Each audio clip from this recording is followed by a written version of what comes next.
요한복음 5장 1절에서 9절 말씀 우리 한 목소리로 읽겠습니다.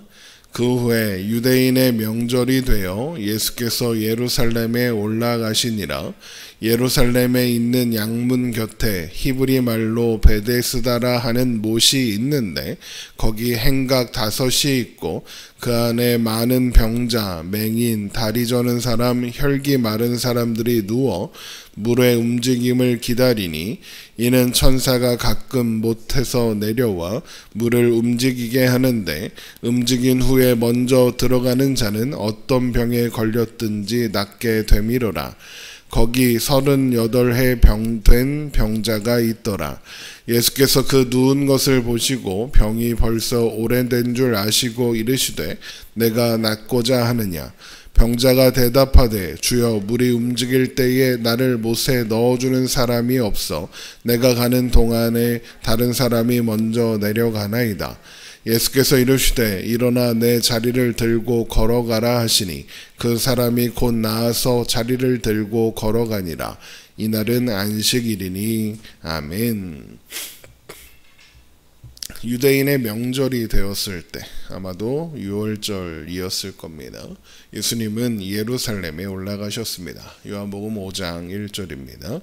그 후에 유대인의 명절이 되어 예수께서 예루살렘에 올라가시니라. 유대인들은 절기마다 예루살렘에 모여서 절기를 지켰는데 그 중에서도 6월절, 초막절, 오순절을 특히 중요하게 여기셨습니다. 그래서 성경에서 유대인의 명절 그러면 6월절, 초막절, 오순절 중에 하나인데 대부분 6월절을 가리킨다고 합니다. 그런데 예수님의 목적지는 예루살렘 그 자체가 아니었습니다. 예수님께서 예루살렘에 올라가서 가고자 하시는 장소가 있었는데 바로 예루살렘에 있는 양문 곁에 있는 베데스다 연못이었습니다. 요한복음 5장 2절입니다.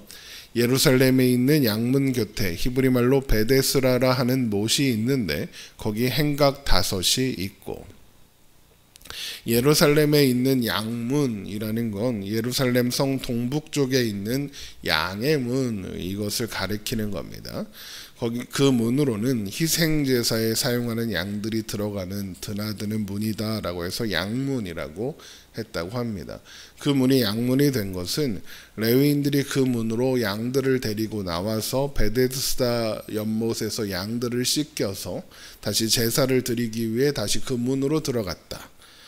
그렇게 해서 양문이 되었다고 성경학자들은 이야기하곤 합니다. 물론 그래서 양만 드나들 수 있는 문은 아니고 사람들도 드나들 수 있는 그런 문입니다. 그 앞에 베데스다 연못이 있고 거기엔 5개의 행각이 있었는데 행각은 기둥하고 지붕만 있는 건물을 가리키는 겁니다. 유대인들에게 행각은 많은 사람들이 오고 가며 모이는 그런 장소였는데 이런 베데스다 연못 주위의 행각 5개에는 병자, 맹인, 다리 저는 사람, 혈기 마른 사람 이런 사람들이 누워서 베데스다 연못이 움직이기를 기다리고 있습니다. 요한복음 5장 3절입니다. 그 안에 많은 병자, 맹인, 다리 저는 사람, 혈기 마른 사람들이 누워 물의 움직임을 기다리니 그러니까 이 사람들 때문에 이 5 행각이 만들어졌겠구나라고 추측해 볼 수 있는 겁니다. 그런데 그들이 베데스다 연못 겉에 누워서 거기에서 물이 움직임을 기다리고 있는 이유는 가끔씩 천사가 내려와 물을 움직이게 하는데 그때 제일 먼저 연못에 들어가면 병이 낫는다라는 전설이 있었기 때문입니다. 요한복음 5장 4절입니다. 이는 천사가 가끔 못에 내려와 물을 움직이게 하는데 움직인 후에 먼저 들어가는 자는 어떤 병에 걸렸든지 낫게 되미로라.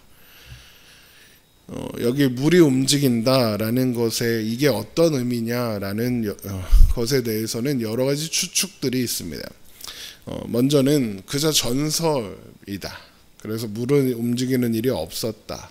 라는 주장도 있고, 그저 전설이라서 사람들이 그날을 기약 없이 기다리고 있는 거다, 이렇게 이야기하기도 하고, 베데스다 연못에 간헐천이 있었다. 그래서 주기적으로 간헐천이 솟아 올라왔는데 그때 움직이는 걸 보고 천사가 내려와 움직인다라고 생각했고, 마침 온천에 몸을 담근 누군가가 병이 낫는 일이 있는 것을 보고 이런 전설이 생겼다, 이렇게 이야기하기도 합니다.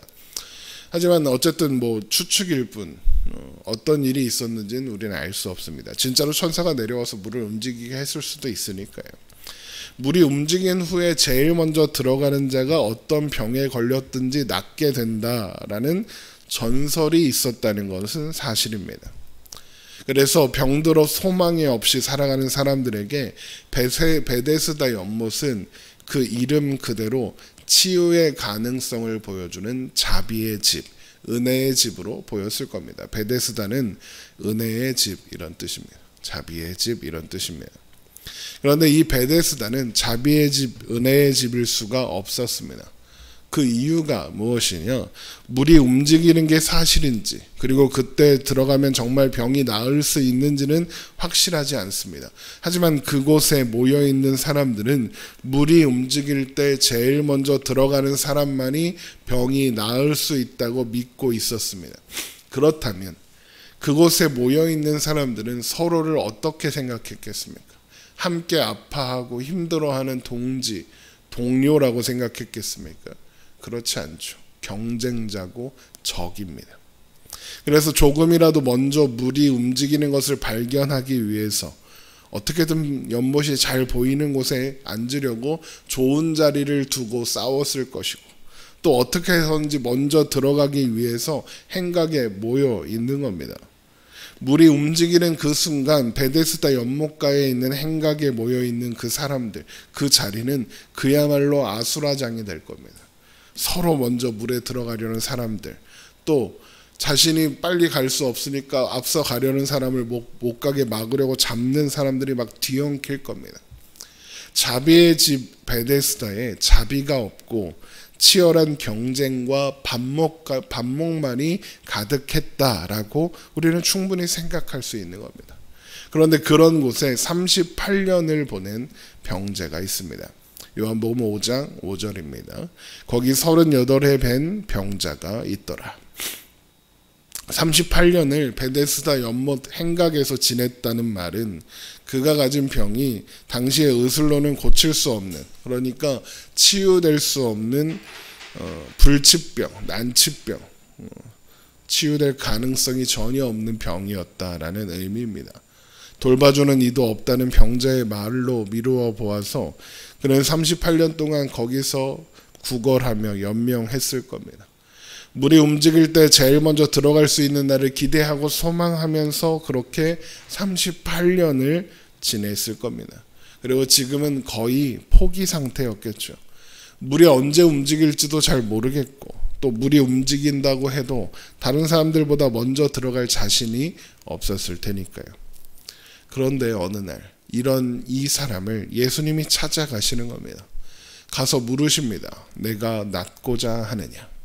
요한복음 5장 6절입니다.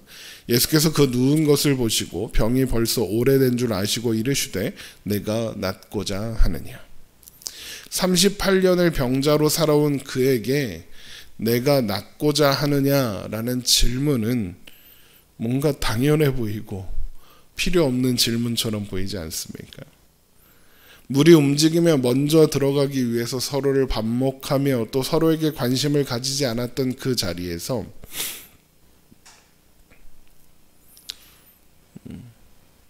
낫고 싶으니까 그 자리에 살고 있는 거잖아요. 그럼에도 불구하고 예수님은 그에게 물으시는 겁니다. 네가 낫고자 하느냐? 그러면 이 질문을 들은 38년 된 병자의 마음, 심정은 어땠을까요? 지난 38년의 서름과 아픔이 밀려오지 않았겠습니까? 물이 움직이면 들어가고 싶은데 이 많은 경쟁자를 뚫고 갈 자신도 없고, 그래서 서로에 대해 관심도 가지지 않고 먹고 살기도 힘들고 아파 죽겠고 그런 상황 아니었겠습니까? 그런데 그런 자리에서 누군가 자신에게 처음 관심을 갖는 겁니다. 그래서 예수님의 이게 되게 서름이 많고 아픔이 많은 사람한테 괜찮아? 라고 물어보면 그 사람이 어떻게 반응합니까? 하소연을 하죠. 내가 이래 힘들다. 하소연을 합니다. 그래서 이 38년 된 병자도 예수님께, 자신에게 처음 말을 걸어준 예수님께 하소연하는 겁니다. 요한복음 5장 7절입니다. 병자가 대답하되 주여 물이 움직일 때에 나를 못에 넣어주는 사람이 없어 내가 가는 동안에 다른 사람이 먼저 내려가나이다. 이상하지 않습니까? 낫고 싶냐라는 예수님의 질문에 38년 된 병자가 대답한 내용은 네, 낫고 싶습니다가 아닙니다. 이 38년 된 병자가 하는 말을 보면 자신이 낫지 못하는 이유가 자신을 못해 넣어줄 사람이 없어서 다른 사람이 먼저 들어가기 때문입니다 라고 대답하는 겁니다. 서름이 가득한 하소연이죠. 누가 나를 물에 넣어주기만 하면 내가 제일 먼저 물에 들어갈 수 있을 텐데 여긴 그런 사람이 없네요. 이런 마음인 겁니다. 그런데 이런 대답에서 우리가 알 수 있는 게 있습니다. 이 사람에게 지금 제일 중요한 건 낫는 게 아닙니다. 물에 들어가는 겁니다.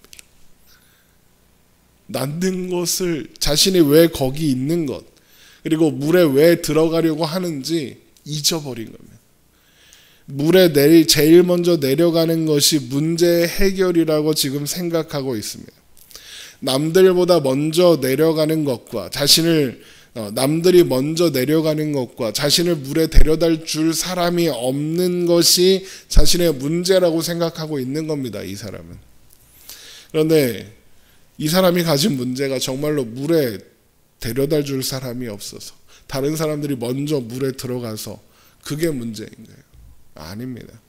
38년 동안 그를 괴롭힌 건 병이지 물에 들어가고 말고가 아닙니다. 그의 소망은 병이 낫는 겁니다. 물에 들어가는 게 아니라. 예수님이 물으신 건 그거였습니다. 병이 낫고자 하느냐. 그런데 그는 38년 동안 그곳에서 오랜 세월을 보내면서 그가 가졌던 소망의 목적, 이유, 소망이 사라지고 물에 빨리 내려가는 것, 그 자체의 모든 것을 함몰시키고 있었던 겁니다.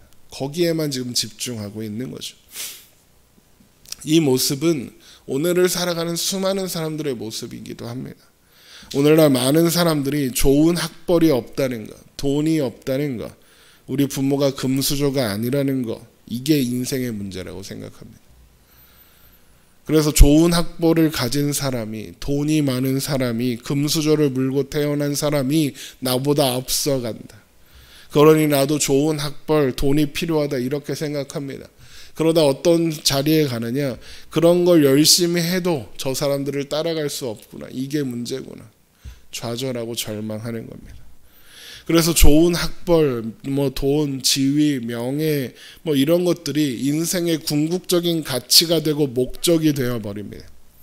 38년 된 병자가 물에 들어가는 것 자체가 목적이 되어버린 것처럼 말입니다. 38년 된 병자의 진짜 문제는 병이었고 진짜 문제 해결은 병에서 자유로워지는 것입니다.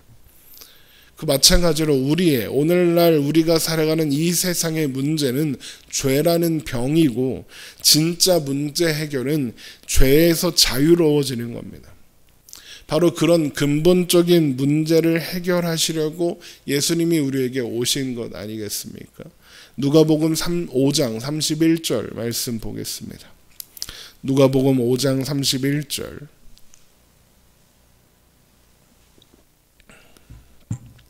누가복음 5장 31절입니다.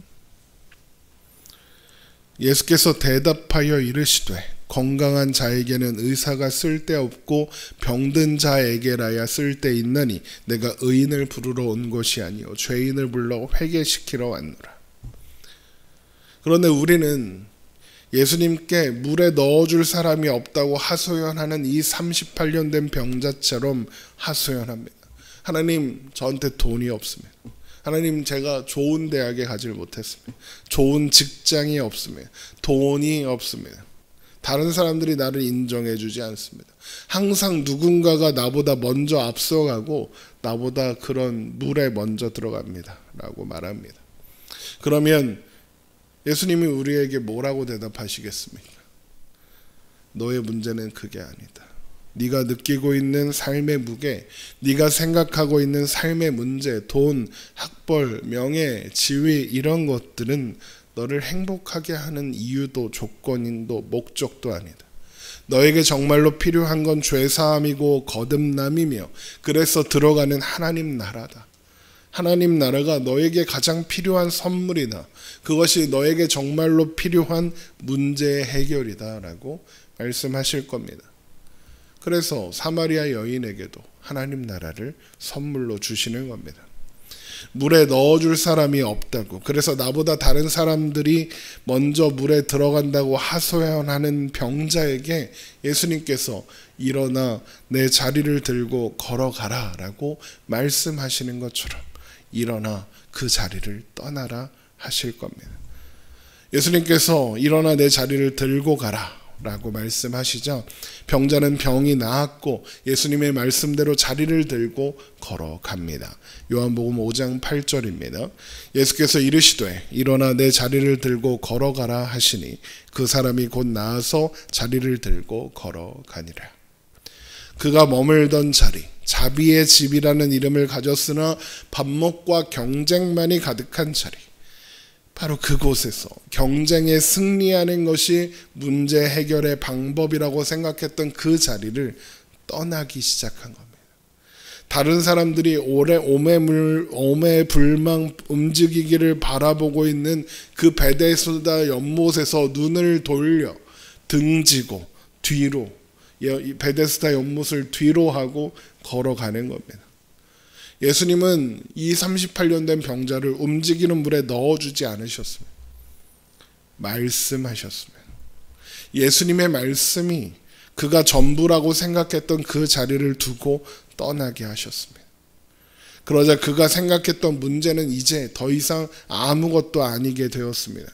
제일 먼저 물에 들어가지 못하는 것이 문제라고 생각했는데 이제는 그 물에 들어갈 필요도 없어진 겁니다. 병이 나았거든요. 이게 다른 사람들보다 먼저, 이제는 다른 사람들보다 먼저 물에 들어가겠다고 눈치를 볼 필요도 없고 경쟁할 필요도 없고 내가 못 가면 다른 사람도 못 가게 할 거야 라는 마음으로 다른 사람들의 바짓가랑이를 붙잡을 필요도 없는 겁니다. 자비의 집 베데스다에 참된 자비, 참된 은혜의 주인이 오셨습니다. 오셔서 생명을 주셨고 소망을 주셨습니다. 세상에서 만족을 구하며 그 만족이 전부라고 생각했던 우리의 삶에 예수님이 찾아오시는 겁니다.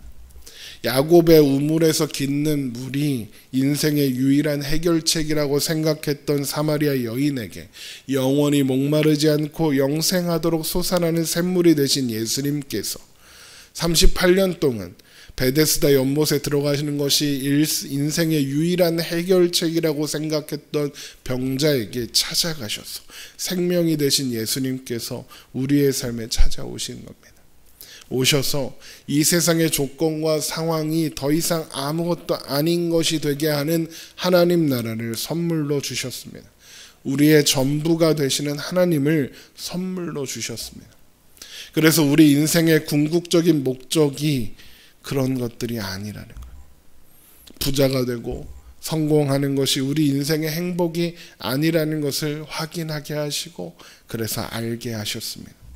예수 그리스도 안에 있는 것, 그것이 인생의 궁극적인 행복의 유일한 방법이며 소망이라는 것을 알게 하셨습니다. 예수 그리스도 그 이름, 예수 그리스도로부터 공급되는 생명이 우리가 사는 이유이며 원인이고 목표입니다. 그래서 예수 그리스도, 그 이름, 그 존재 자체가 기쁜 소식, 복음이 되는 겁니다. 물론 우리는 오늘도 세상을 살아갈 겁니다. 먹고 살기 위해 가족을 부양하기 위해 돈을 벌어야 할 것이고 좋은 성적을 위해서 공부도 해야 할 것이고 성공하기 위해서 세상에서 편안하게 살아가기 위해서 좋은 관계도 맺어야 할 겁니다. 38년 된 병자도 돌아가서 먹고 살기 위해 일해야 했을 겁니다. 그러나 우리의 삶은 그런 것들 자체를 인생의 목표로 사는 사람들과는 다를 겁니다. 최선을 다해 오늘을 살아가되 세상의 것이 목표가 아니기 때문에 상황과 현실과는 상관없이 기뻐하고 즐거워할 수 있을 겁니다. 최선을 다해 오늘을 살아가되 관용하고 용서하고 사랑할 수 있습니다. 최선을 다해 오늘을 살아가되 그것에 얽매여 좌절하거나 절망하지 않을 수 있습니다. 우리의 소망은, 우리의 궁극적인 행복은 이 세상이 아니라 예수 그리스도 그 이름 안에 있는 하나님 나라에 있으니까요. 기도하겠습니다.